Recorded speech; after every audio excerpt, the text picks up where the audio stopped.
थाना खोड़ा क्षेत्र के अंतर्गत 28 तारीख को एक दुखद घटना हुई थी, जिसमें असद नामक युवक के द्वारा सूर्या चौहान को चाकू मार दिया गया था और जिसमें इलाज के दौरान सूर्या चौहान की मृत्यु हो गई थी।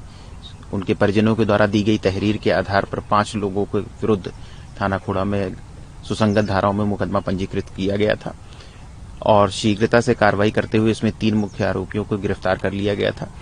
असद, जो इस घटनाक्रम का मुख्य आरोपी था, वो फरार था और उसके ऊपर पुलिस टीम के द्वारा 50,000 रुपये पुरस्कार की घोषणा की गई थी। आज पुलिस टीम को यह सूचना प्राप्त हुई थी कि असद अपने कुछ साथियों से मिलने थाना खोड़ा क्षेत्र के अंतर्गत आने वाला है और वहां से उनसे कुछ पैसे लेकर के वो भागने की फिराक में था। इस सूचना के आधार पर एसीपी इंदिरापुरम के नेतृत्व में थाना खोड़ा और थाना इंदिरापुरम की पूरी टीम इस पूरे क्षेत्र में कॉम्बिंग कर रही थी और बैरियर लगाकर चेकिंग कर रही थी। इसी क्रम में असद और उसका एक साथी बाइक से यहां पर आते हुए दिखाई देते हैं। पुलिस टीम के द्वारा उनको रोकने का प्रयास किया जाता है और उनको चेतावनी दी जाती है, लेकिन वो रोकने के बजाय पुलिस टीम पर फायरिंग कर देते हैं। जवाबी फायरिंग में पुलिस द्वारा भी आत्मरक्षात्मक फायरिंग की जाती है, जिसमें असद को गोली लगती है। तत्काल असद को इलाज के लिए हॉस्पिटल भिजवाया जाता है।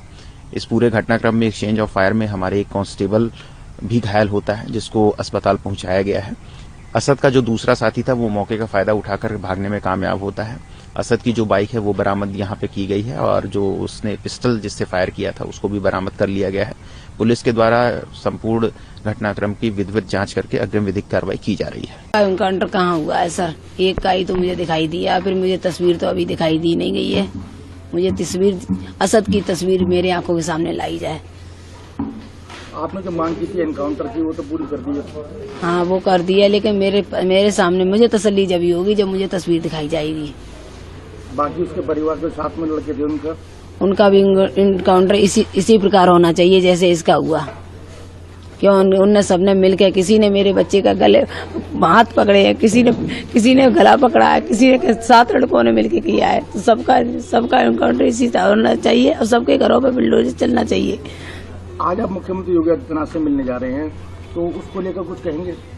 अभी हम कुछ नहीं कहेंगे, जब जाएंगे तो उसके बाद बताएंगे।